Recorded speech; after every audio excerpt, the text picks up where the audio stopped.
ये हार ज़रूरी थी इंडिया के लिए, मैं ऑनेस्टली बता रहा हूँ। आप भले से कह दें कि भाई हमने एक एक्स्ट्रा बैटर की जगह एक्स्ट्रा बॉलर खिला लिया था, ये तमाम चीज़ें, लेकिन ऑनेस्टली कहूँ तो दोस्त आप भी मानते हैं दिल के अंदर से कि ये हार ज़रूरी थी।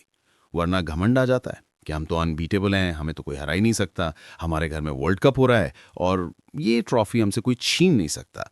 और गुरूर, बड़ी पुरानी कहावत है, गुरूर तो नबियों का नहीं चला, आप तो महज इंसान है यार। तो गुरूर तोड़ना ज़रूरी था। ये जो हार होती है कई बार ये जीत से ज़्यादा ज़रूरी हो जाती है टीम इंडिया के लिए।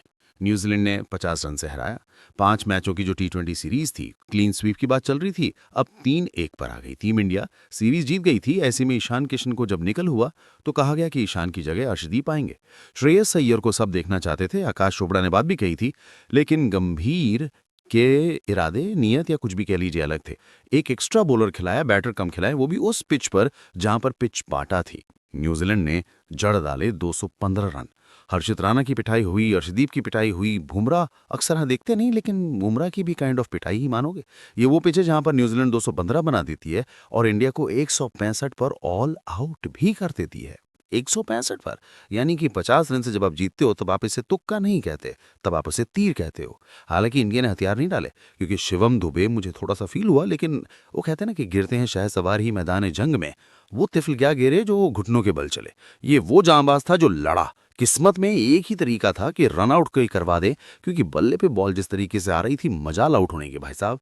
ईश सोडी से पूछो कि भूत बना के रख दिया। 23 बॉल 65 रन। वो टीम इंडिया जिसकी हालत खराब हो गई थी, लगा था कि अभिषेक शर्मा पहली बॉल पर आउट हो गए हैं, सूर्य कुमार यादव का बल्ला चला नहीं है, हार्दिक पांड्या आउट हो गए हैं, वहां शिवम दुबे आते हैं, 15 बॉल में 50 जड़ते हैं। वाइजैग में इतिहास रचा क्या है, 28 रन शिवम दुबे ने ईश सोढ़ी के ओवर में मार दिए थे।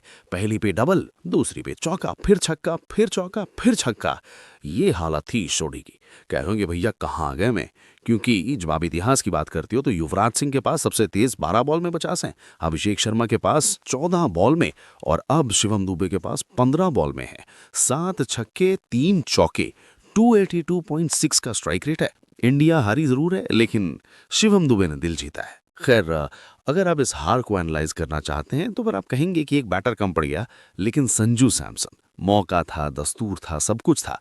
मुझे उम्मीद भी थी कि आज चलेंगे यार। नई बॉल से आउट नहीं हुए थे, नई बॉल को सर्वाइव कर गए थे, लेकिन बावजूद इसके 15 बॉल में 24 रन सेट होने के बाद एक स्पिनर से क्लीन बोल्ड होना, ये हजम नहीं हो रहा है। हार्दिक पांड्या 5 बॉल में 2 रन, बाकी बैटर्स की बात क्या ही करनी।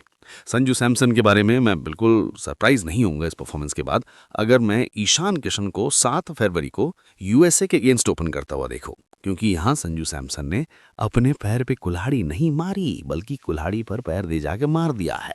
पिछली 15 इनिंग में भाई साहब 3 बार 0 पर आउट हुए हैं ये संजू सैमसन। इस पूरी सीरीज में 4 मैच में सिर्फ 40 रन। उधर ईशान किशन ने एक ही मैच में 76 रन बना दिए थे। तो मुझे बता दो क्यों हम वर्ल्ड कप में संजू सैमसन की जगह ईशान किशन को ना देखें। बॉलिंग आज ऑर्डिनरी नजर आई। अर्शदीप 4 ओवर में 33 रन, हर्षित राणा 4 ओवर में 54 रन, 13.5 की इकॉनमी यार। बुमराह मार इसलिए कहूंगा क्योंकि 4 ओवर में 38 रन, सिर्फ 1 विकेट। ये बुमराह नहीं है भाई, बुमराह इतने रन नहीं देते। रवि बिश्नोई 4 ओवर में 49 रन। कुलदीप यादव को भी मार बहुत ज्यादा पड़ी है। तो कुछ चीजें तो हैं जिन पे अभी भी काम किया जा सकता है, बट अगेन ये हार अच्छी थी मेरे हिसाब से। बाकी आप अपनी राय कमेंट में जरूर बताइएगा।